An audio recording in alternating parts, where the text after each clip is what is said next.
got the Really Right Stuff TFC T34 tripod here with the Anvil ball head on top. People ask me all the time, what kind of tripod should I buy? How thick should the legs be? What kind of head should I put on it? What kind of clamp should I put on the head? I think for the most part you get what you pay for with tripods. I mean, carbon fibre is carbon fibre, like that's a really loose term and loose way of saying it, but I think more of the work's done by the ball head and having good collars than just the carbon fibre itself. Obviously, the thinner the legs, the more flex you're going to get. So 36 to 40 mil or 32 to 40 mil is reasonable. Much more and it's just getting really heavy. Much less and it starts to really, you know, flex on you. The junction, the apex here needs to be solid. The bolts should be done up fairly tight, so it's not it's not collapsing on you when you lift it up. It doesn't start to kind of come undone. You know, that's a consideration.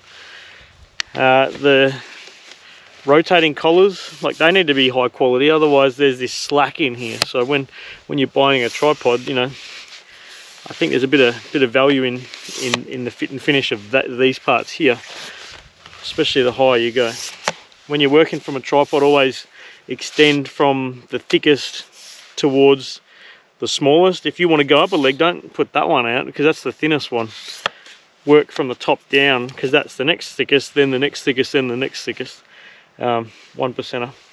Have the tripod pointing towards the target, so one leg is forward, the other leg's rear.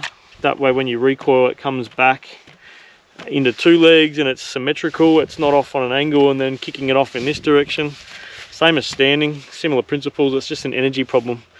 You want to have the apex or the top of the ball head in line with about sternum height. This is too high for me. What I'll generally do is I'll lower the two back ones. Well, it depends on how much clearance you're trying to get back here, but if you lower them down, you can judge that gap. And this is the thing, you know, for low light and or working in the dark and just setting it up quickly, it's good to have a bit of a reference point for how high you want it to be. You can mark them with pens, that's a daytime thing, but if you're doing a lot of this stuff, you want to get comfortable knowing where everything actually should end up. That's a better height there. Grab the rifle, chuck it on. You know, this is going to be in the balance point of the rifle pretty much. It can quite comfortably go in any direction. Different trains of thought. You know, if you've got a lot more gun at the front, it takes more effort, more input at the back end to see an input. That's fine if you've got a good ball head. If you've got a cheap ball head or one that's not very strong, that's going to start to creep on you.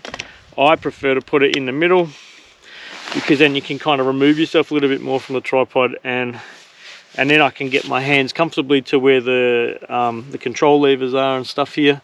If it's out the front, you're really starting to kind of open up, and I find it more difficult to stay square behind the rifle itself. So you can see it cross-legged. You can sit on one leg and bring a knee up. That's a good option because you can build a support around your leg at the back there. A lot of people like to do double knees. It just depends on the height. Like for me, that's smashing my ankles a fair bit because it is quite low, and this is more like a standing barricade kind of shot to some extent. I like sitting. If I can sit, I'll sit. If I need to build up a position by getting a leg high, I can grab a bag like our Aurora, chuck it in underneath there, and now I can get my elbow onto my meat, which then builds that rear support and takes a little bit of me away from the system. So key points for this: one leg forward, two legs back. Try and splay the legs as wide as you can within reason. I like to go one notch out. That widens the footprint dramatically, and it stops it from being so up and high and edgy. If you can spread it out a little bit more, recoil definitely goes into the ground better, and it's not quite as violent. That's easier to manage. I like sitting if I can. If I'm going to kneel, I don't like double kneeling. I like single knee, and always bring the leg up that's closest to your master hand, so you can use that to build the back end up. All right. Yeah. when it's on the tripod, again, you want to make sure everything's level. It's easy to kind of get a little bit of cant induced in this just because there's so much going on, but yeah, the Anvil ball heads have got that fluid level inside them. There's one there, I don't use that, I use the one that's in the actual scope level because that's the calibrated one. Or if you've got an accuracy first style fluid level, then that's the calibrated one. I wouldn't use the ball head one at that point. It's more of a redundancy.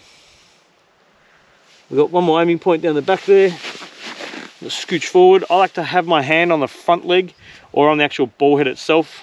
I'm not doing any crazy stuff. I'm not jamming into the ground or pushing it or pulling it, but if I can put a little bit of weight on the front and just kind of get my body into the tripod, then that helps manage the recoil a little bit as well. So this target is same as before, 528 or something, 628.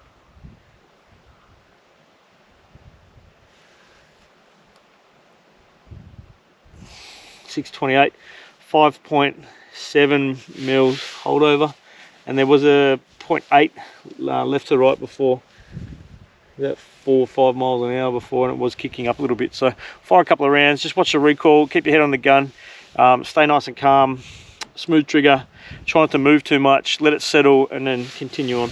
All right, so we'll fire a couple of rounds here.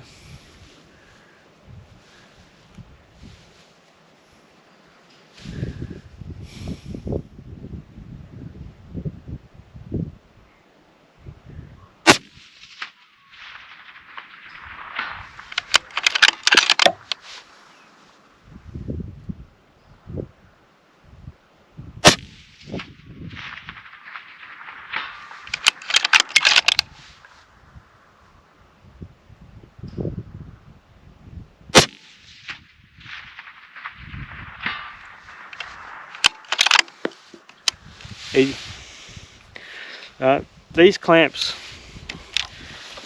this is the new style Anvil 30 head, and it's got a little nub in here and it's got a little security latch here, so when you close it you actually have to lift that up to release it. I get it, I just don't really like it. I prefer the original ones. I know you can remove that feature. I think it's nice to have for really expensive stuff up here, you know, work gear and sensitive optics and stuff like that, but I think it definitely, for competition, it definitely makes it a lot harder and a lot more finicky to get out in a hurry. So that's something to consider. Are they worth, you know, $3 grand? If you shoot a lot out of tripods, then I think 100, yeah, definitely, because you know you'll buy this and you have it for years and years and years.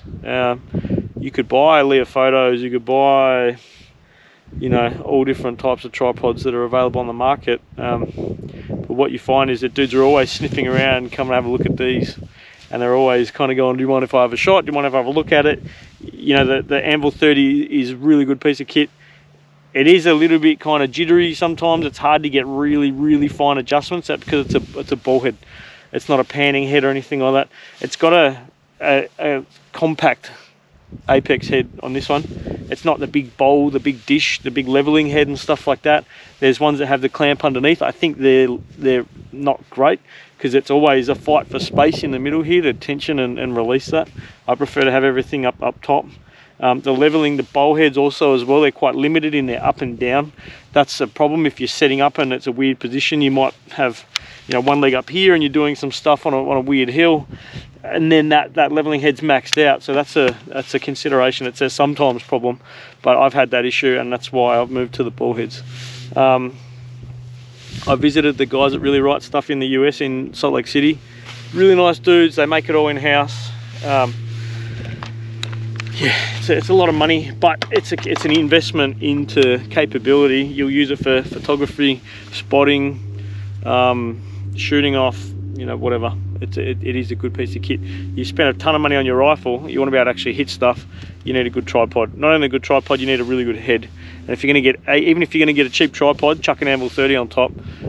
That's a big step in the right direction. So fire a couple more rounds at this, and then we'll pack up and head home. So building your position with your leg, nice and square behind it. Check your level, make sure things are looking good when you're coming up. I settle just below the target, and then when my head comes down on top of it and I bring my shoulder in, pulling back slightly.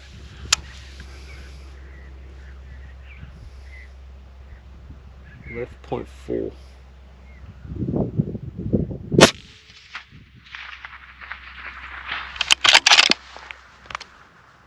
Left 0.4.